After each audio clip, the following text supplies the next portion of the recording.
What's going on, workforce? Brian here, Chris here. and today we're talking spoilers. We're talking 555. I finally finished that. The storyline, sat down, played it on Monday. Really was impactful, and by the time I finished the story, I ended up usually having about 30 minutes, but I was a little bit overwhelmed. There was a lot there to unpack. I actually had a lot of questions, and a lot of things were exciting to see. And so at the core of it, we were a little bit delayed in kind of our reaction to it. Chris played it at launch.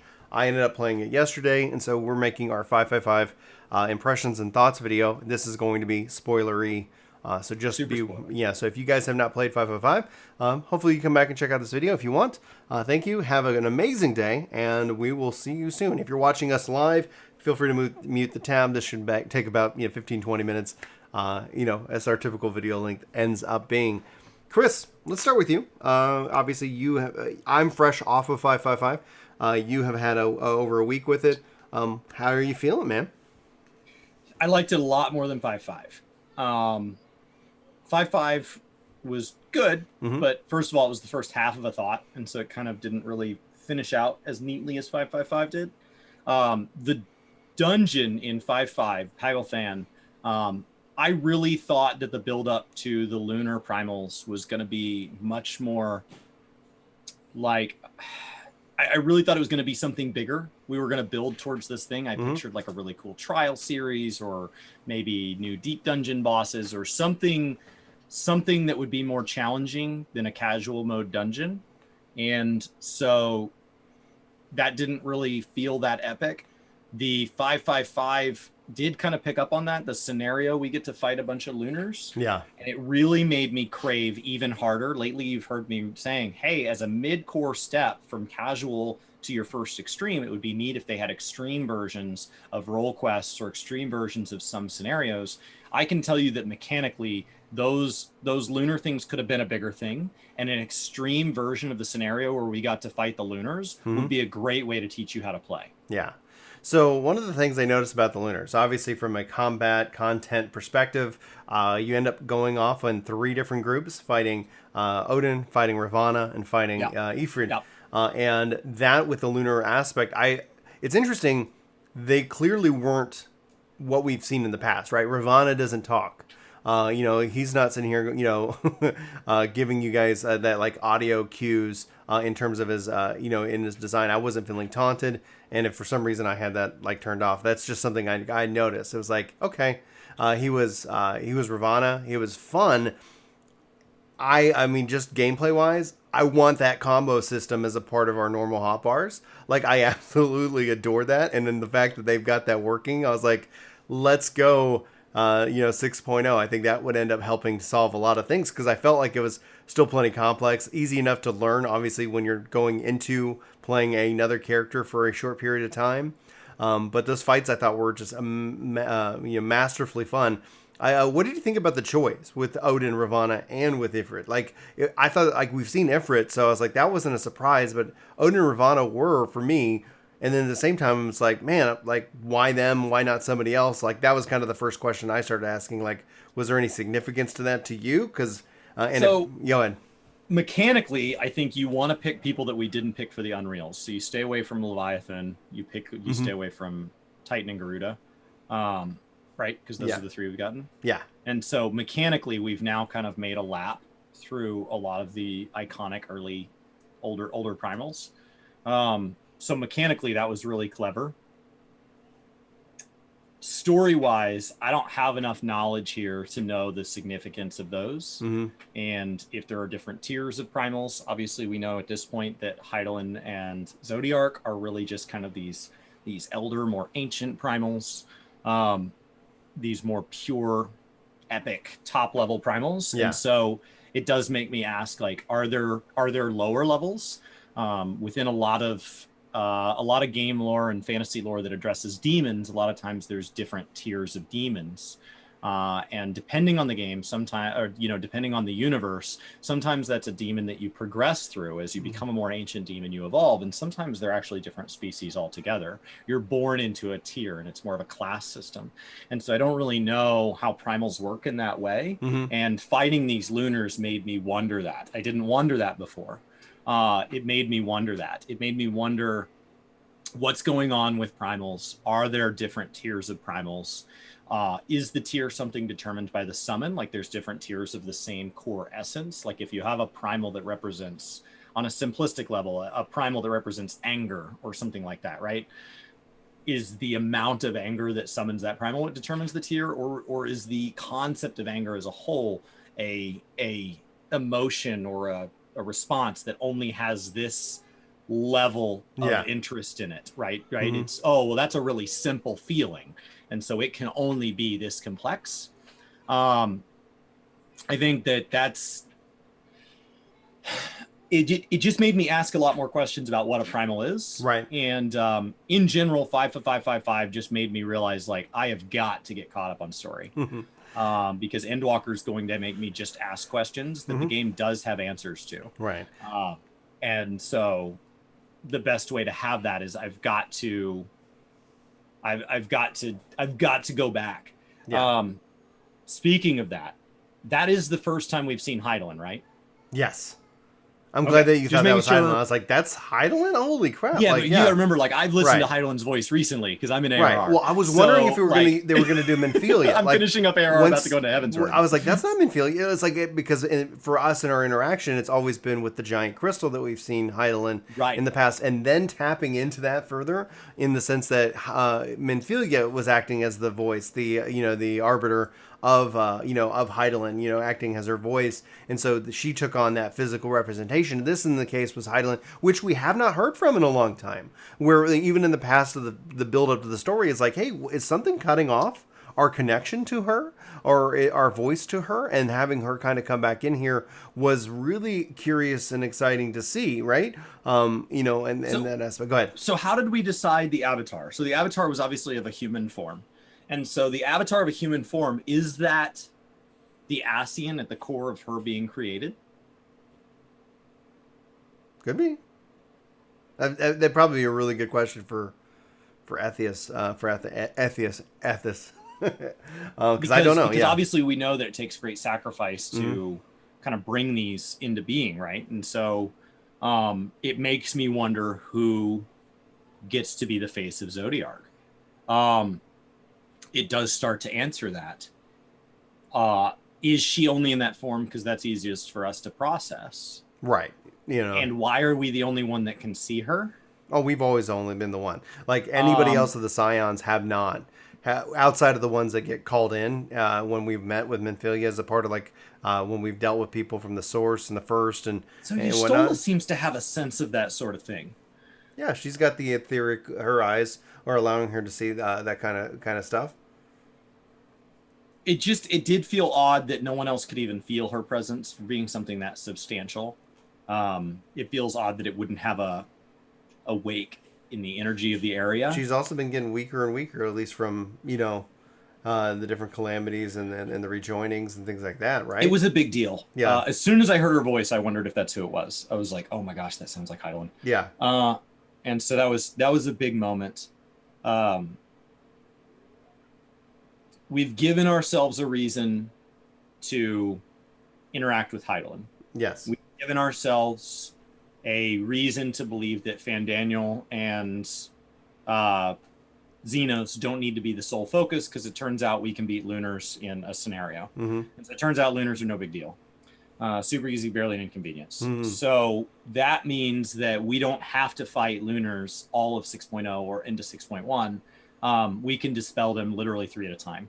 And so knowing that, right, that not only the Lunars, though, they're actually being controlled, right? They're not tempering people to Lunar Ifrit. Ifrit is a thrall of essentially the greater primal now of Garlemald, as the Garlemald, they've been tempering people to Garlemald, thus feeding. Anyway, but yeah, it's so fascinating, right? Changes so much of our definition. Continue, please. So that gives us a reason to go to Garlemald as a zone. Yeah. Which we needed. Which I think is the Hydaelyn storyline. We have a reason now to go to the moon for Zodiark, because we believe that Zodiark is inside or is the moon in the same way that Dalamud was the first moon. I do have questions about, like, what happened when we went from a two moon Earth to a 1 moon Earth tide standpoint. I think there's some weird environmental effects that would happen on a 2 moon planet versus a 1 moon planet, but maybe they just didn't ever address that.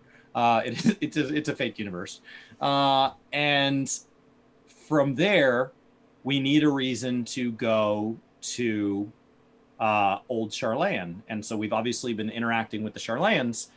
How much did we know about Alphino and Alice's dad prior to this?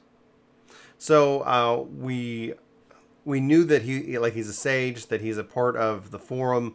Like all of that seemed to like He's the one in the trailer. He's the one in the trailer, and this having him come here and that interaction was very curious. Like it ended up giving me more questions than anything else.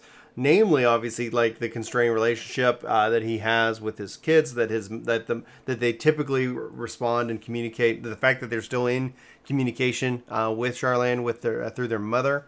Him saying that obviously that he was against Louis Soir, which we knew, and that he still stands by those actions. Calls into question just theories of like what's going on with the forum. That they also implied that they know how the world's going to end, and this isn't it. And so many different things like that. It makes me just wonder if, just like with how different Ascians can kind of possess and take over, that if we haven't seen them just basically saying and preventing Charlan from interfering with this, and also cutting off Kryl from all the information, not resisting her at every turn in the pursuit of knowledge. Kind of is like there's something funky. There's some mystery that I think we'll have to solve. And that's exciting that we're finally going there. It is curious to why, if you're just going to reject the message, why send a messenger? Why actually go a member of the forum? Somebody so close in that representation. It's fascinating. I mean, first of all, he didn't want to stay and linger because his justification was, I don't need to stay and linger because the message won't change. Right. And that's also what you'd say if you had other appointments. Yeah. So it doesn't have to be all he did while he was here. Right. Second of all, it could be an information gathering mission, coming in and tossing a bluff, right? Coming in and saying, hey, we're not going to do anything. Does that bother you guys? Like like if you're concerned, like, hey, maybe the Scions aren't taking this seriously, and you say, hey, we're not going to help you. And the Scions like, oh, okay, no problem. Charlan's like, okay, well, we need to go get involved because they're not going to manage this. But we're like, no, everything has to be sacrificed to stop this. Everything. And the Charlan's like, oh, seems like they got it in hand. Yeah. And so I think there's another view. That's a second view for how this could make sense. Third of all, he could be there without their blessing. He could be there entirely because he cares for his children, and he wanted to go there and kind of see if they would hear him out and kind of get a feel for how stubborn they were going to be on this. And so I think that's three distinct stories that jumped out in my mind for why he would be there as an envoy. Either way, the answer is for us to get to go to Charlan, which we knew from FanFest that we were going to get to do. From there, to kind of just keep blasting through this, why are we going to Thavnir? That's the only thing in 555 I didn't feel was hinted at. I think that's everything else is like this beautiful setup for the expansion. Right. Are we going to find that out later?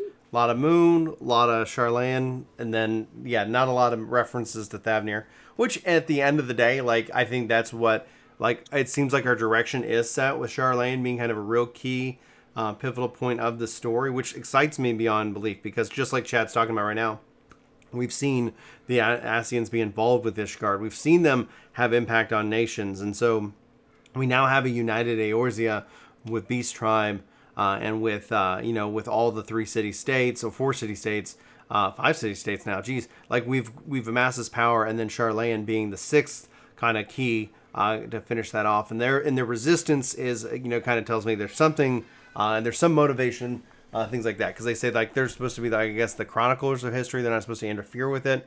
That does tend to kind of lead to maybe more fortune telling, future telling, time travel aspects that I can kind of gather from that respect. If we know how the world's going to end, we know this ain't it. Okay, we don't want to interfere with it because that's not a part of what actually is supposed to transpire.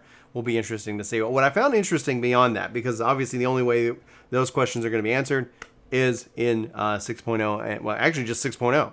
That's going to, the next chaptered piece of this is going to complete this saga. And so when it comes down to it, I like the aspect of what we've seen with the moon, with beating Fandaniel. I think that's what's going to lead to the destruction of Garlemald. I think that's where they're going to sacrifice the Aether in order to fulfill their desires for the moon. And obviously Xenos wanting to, it seems like, to square off against Zodiark on his quest for a challenge or what have you. It was great seeing his scythe, but it's still another thing, like we've seen so much and so little of him, like there was no confrontation with him whatsoever.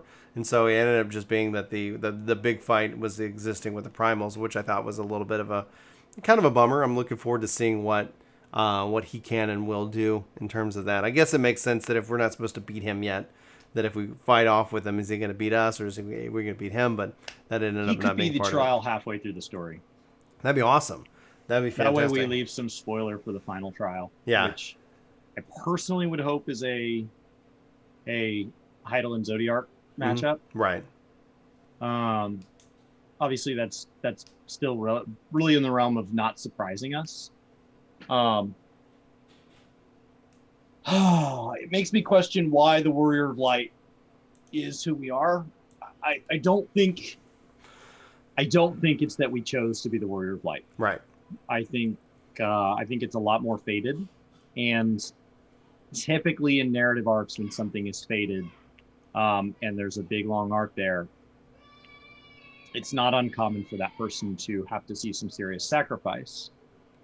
We don't really have like a family. You know, we weren't raised by a dad this whole time. So we're kind of loners, right?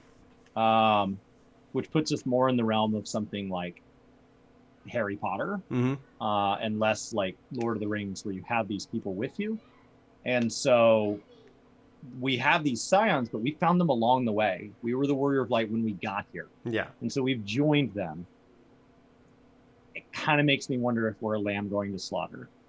Like, I really feel more and more like I don't see how either we don't die or we don't get a lot of these people killed along the way.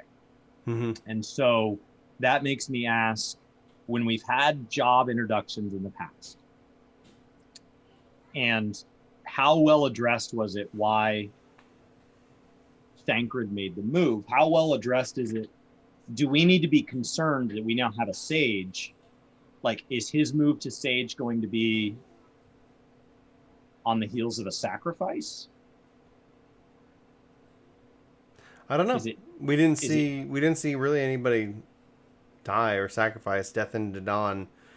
I didn't feel that it was narratively titled to anything that I then connected to. Injured into Dawn. You know, it's like, yeah, and so I expected there to be a loss. And so it makes me wonder if like Alice is going to get killed. I really thought at the beginning of Shadowbringers that Reen or Thancred would die. That's not what happened. And so, like, we've dodged these bullets so many times. Yeah. That I don't see how Alice doesn't die. I don't see how Y'shtola doesn't die and stay dead. She hasn't been very good at staying dead. No. Thancred has been in near-death experiences a bunch of times. And I just don't see how people can keep following us into this combat and us being this fated one that justifies why we're able to make it through unscathed. Obviously, they don't check my death counter. The people around us, in theory, need to be just as mortal. And I have no idea why people haven't died. I don't see how 6.0 doesn't kill people. As a conclusion, yeah, we're gonna say we've lost people. We've lost people along the way. I was thinking, I was wondering and watching to see, like, hey, who is it? Like, with the, you know, but it is it is what it is. We know where we're going. Because the deathless way to get Sage was to go learn it from Daddy, and Daddy said, "Hey, yeah, I'm not your dad anymore." Okay, well, that kind of throws that out, right? Well, in a way, like that motivation. Like, the question is he playing like 3-dimensional chess here? Like, is he denying and he's denouncing his kids because he knows who they are and that they'll actually use that as more anger, motivation, and fuel to either come home as a way of getting them to come home? Is he doing that as a way in which then to give them the strength and use that anger, that, that pain, and to fight forward and to persist? And, like, and it's always in the approach of who you're talking to whenever it comes to these kind of conversations, right? Because it's like, okay, some people respond well to positive reinforcement. Some people respond better to negative reinforcement. Like, I don't, I have no idea what that is. The only way we'll find out and have that conclusion. Or the guy could just be a complete dick, and it's like, and then, all right, man. And hopefully, and the question is that a part of his process, or is he possessed? Like, is he somebody that's, out there playing the role, wearing, because they don't have any kind of, like, ASEAN detector, like, oh, beep, beep, beep, it's like, I see that you clearly are not the person that you say you are. You're controlling the person who is under our father, and thus maybe controlling the forum, and thus maybe, the thing that all that just kind of comes back to is that if the forum and like the Charlians have been so hands off this whole time, with the exception that people have continued to come over from there to assist us, Louis Swan being a key aspect. Really happy to see his face kind of brought back for those who didn't remember. Like, it's it's such a real key point with the Lavier family, and it's interesting to see with him. And then you pair that with what we've seen already with the Garlean Empire and their family line and tradition, and how we've seen both positive and negative, and being maybe even bought in, even if you're not possessed in that regards, like we saw with Varys, in the same degree. So it's like, it's interesting. It's kind of in a way like these families, these ideals, at war, in a way, and him, be adamantly against war, but at the same time, what that means, that, they have that stance based off of the sacrifice that people have made on their behalf, in that regard. So they have a privileged position of, like, this is, we're against this because it's bad. It's like, well, I mean, you have this force of evil trying to destroy the world and etc. And you're just, I guess, going to let it happen. I don't know. Like, at the end of the day, I'm very curious to see where this goes. Well, I think that's really kind of how I feel. As a way of ending an expansion, I thought it was nice. Yeah. The credits felt meaningful. Getting to watch those. I think they've set up a lot of why we're going where we're going. I'm concerned with the amount of remaining runway. Obviously, we should trust the pilot at the wheel, but, I'm looking down the remaining runway, and this feels like a pretty big plane to take off in that short of a distance. Mm-hmm. I think we did accelerate through 5.5 and 5.5.5, but 2.0, 3.0, 4.0, that's quite a load to get rid of. I don't want to cheapen it to get off the ground. Yeah. And they've already made the decision. They never had to tell us 6.0 was going to be the finale and 6.1 would be something new. Right. They did that as a way of preparing people and as a way of inviting new people in, right? Mm-hmm. Yeah. Sold a lot of copies of the free trial. The free trial being free, but the free trial being something that has a conversion rate into paying subscribers. Right. So it telling us was a way to be transparent. It was a way to set expectations, and it was a way to drive hype. Yeah. And them doing that, now if they feel like they need one more patch, they don't get one more. Right. They don't. So, there's not a 6.1 or a 6.3 to get to. It's 6.0. It's a lot of pressure. It definitely tells me that I need to go through. I'm finishing up the 2.x series, and I need to get into 3.x, 4.x, and then replay Shadowbringers. That one I'm not that worried about because I feel pretty fresh on it, but I'd like to play it again. Mm-hmm. It tells me that I need to be caught up because at least with MSQ, and then I have a feeling I'm still going to have questions tied to, raid series, class quests, all this other narrative that's pushed throughout various parts of the game. Yeah. There's no way I get all that clear. Right. It's 6 months. I'm playing Guild Wars. I'm playing WoW. Hopefully I'm playing some retail between now and then. I'll definitely be playing Classic between now and then. Mm-hmm. We got a couple of new games that are worth at least a couple of days of my life. We've got a lot coming down the pipe this year before November 19th. I just don't see any way I get more than just MSQ cleared. I don't know what your plan is. What does this tell you now that 5.5.5 is behind you? You've touched a little bit of Relic. Mm-hmm. You've done all your MSQ. All your characters are at cap. Mm-hmm. If you wanted to today, you could unsubscribe from 14 and come back a day or two before the early access. So what does this tell you as far as prepping for the expansion? I'm prepped. I'm ready. Like there's nothing I need to do. The question is that will this be the first relic I ever finish? Typically, I get off relic trains. I'm enjoying playing. I'm enjoying the tome farm in that regard. So I think that depending on how my work schedule goes, which right now for June's pretty busy, but I do know that we got the announcement today that PSO2 New Genesis' launch is on June 9th. So honestly, I'm probably going to be playing a lot of Fantasy Star. The level cap is 20, so thankfully that's actually I don't think it's going to have to be something that is just dramatically consumes me and takes me away from anything. So I think I'm going to be playing a lot of 11, a lot of PSO2, and a lot of Guild Wars. Like I think that's going to be how it is. And then we got New World in August, which the fact that this Final Fantasy XIV launches in November, I think the fact is I can go and I can really kind of enjoy a bunch of games, like games in the same kind of vein in that regards. So it's like just something this kind of genre I enjoy playing. And yeah, I'm already ready for Endwalker. I think I'll continue to pop in with 14. I don't think I'll unsubscribe.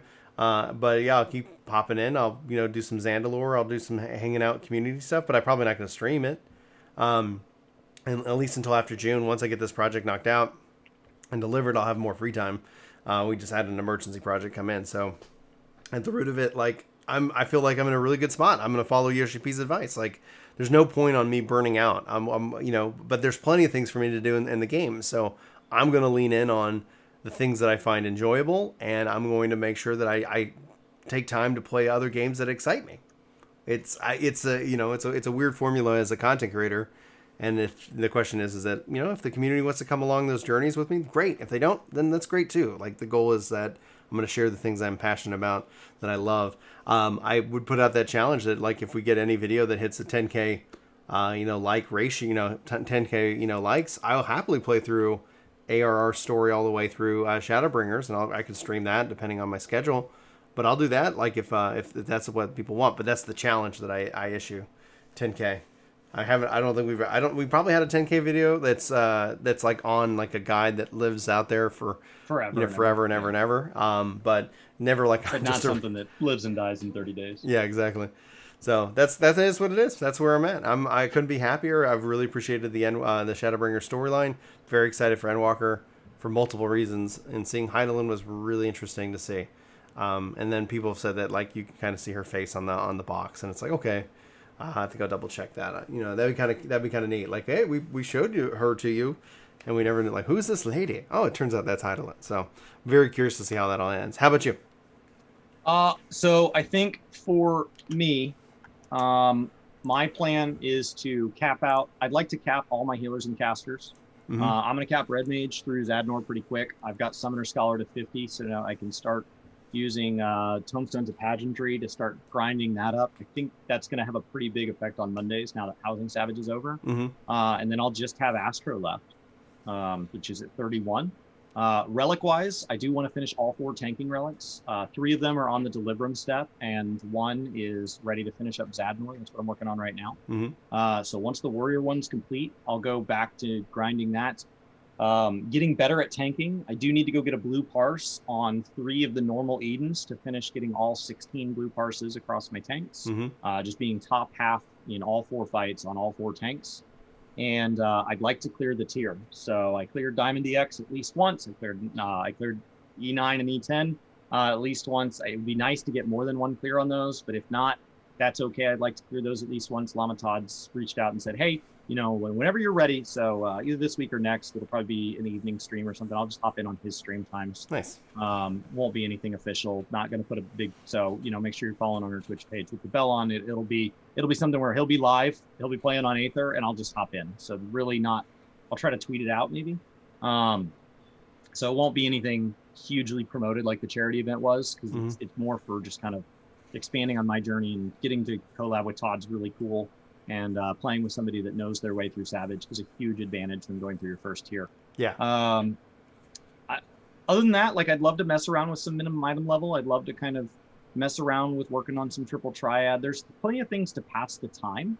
I'd like to get my Skysteel tool stuff done. Mm-hmm. Story-wise, I want my story character to be as caught up as possible. If I can finish Shadowbringers in time, then I actually have the option to an Endwalker skip all the story on my main so that I can have spoiler-free streams, maybe for the first week or two, and then I can start taking my story character through either on separate late-night streams or something like that, or after enough time has passed that doesn't immediately alienate such a huge portion of the community.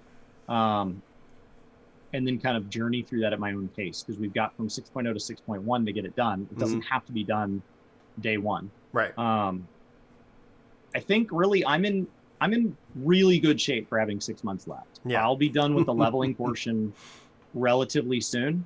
The relics, I think, will finish up over, a few months of pretty steady pace. I think I'm going to gap out. I think I'm going to end up with a gap where I've got time, and that's going to be a good excuse to play Guild Wars 2 every Friday. And every Thursday, I want to play other MMOs. I think the default state will be WoW. So WoW Classic will take priority till it's clear, then WoW Retail. But insert new Genesis, insert New World, insert, just like Tuesdays I work on tanking, unless there's a patch. Default state will be WoW because it's kind of a catch-all and there's plenty to do in it. But if there's any other newer game, I'll play that on Thursdays. And so I think I've got plenty of content to get through the expansion. Yeah. Story-wise, I really feel like I want to give Endwalker a chance coming in prepared. I did Shadowbringers unprepared, and they said it would be enjoyable, and it was. They said Endwalker would be enjoyable without, and I'm sure it will be. But both expansions obviously have a deeper version for people that are caught up. Yeah. And so I'd like to try the deeper version. Deeper doesn't mean better. As you know, if any of you watched our Copperbell Mines video, I have a deeper appreciation for Copperbell Mines. I don't know that it's a more positive one. And so, I'm looking forward to Endwalker. I'm looking forward to being more attached to the story. And I think I'd like to be as caught up as possible going into that. I think that's about it. Yeah. And I think that's my 555, being able to talk freely here. I think that's my 555 catch up, is I want to be caught up on the lore. I want to know more about, I want to make sure that I'm as caught up as everybody else is on what a primal is and what the rules are. Like, why can't the Warrior of Light be a primal? I don't have enough story understanding to feel confident that we can't be, and there's probably plenty of good reasons. We've already seen people who can with with Lady Iceheart, with and Shiva, so it's like that exists. We've seen it. It's why can't we? Yeah. I don't know. Like they're to me, we don't have a family. We don't have an origin point. We seem to have a lot of weird abilities. We seem to never die. Sounds a lot like a primal. Yeah. But I'm probably just missing some context. What if I think I'm asking a lot of really dumb people? questions. What if we've been a primal this whole time, just summoned by the people? This whole time. So I'm probably tempering those around us. And so I'm wondering, like, hey, I have a lot of questions that, like, they're probably dumb questions because I don't have the answers, because I haven't gotten to all the lore that's low hanging. I haven't cleared MSQ, which is the basics. We're not talking about, oh, did you talk to the NPC who has a room that you can go into that has a book that you can study, and on the 5th line of the 17th page, it's like, no. This is the mandatory story, and I don't have that in my head. Yeah. So let's get the basics in there first. And then from there, if I ask a question, you're like, well, technically, according to the lore expendium that came out in a dev tweet confirmation in this event. Okay, great. You know that. Thank you for telling me. I have no intention of diving that deep into looking for that answer. That's why people like Anonymous and Ethos are such a gift to the community, is they've got doctorates in Final Fantasy so that we don't have to. Yeah. But I'd like to at least have Final Fantasy common sense in my head, and that's kind of my goal for 6.0. Great. All right, guys, this was an epic video. Hopefully you guys enjoyed our thoughts, especially on the 555 story. We appreciate it. We want to know what your thoughts are, like, especially there's so much to do. I'll see. We got plenty of stuff and content to make, and also time to play. So hopefully I'll be playing with you guys in the evening some point, depending on my schedule this month, because I'd like to be able to get some more mounts. I'd like to help you guys get some mounts as well. Lots of stuff. Like, there's the game of 14's got so much to do that it truly can be kind of fun. So that's the goal. I'll keep you guys up to date on that. But for Work to Game, my name's Brian. My name's Chris. Thanks for watching. Hopefully you have a fantastic day. We hope to see you next time. But until then, Take care.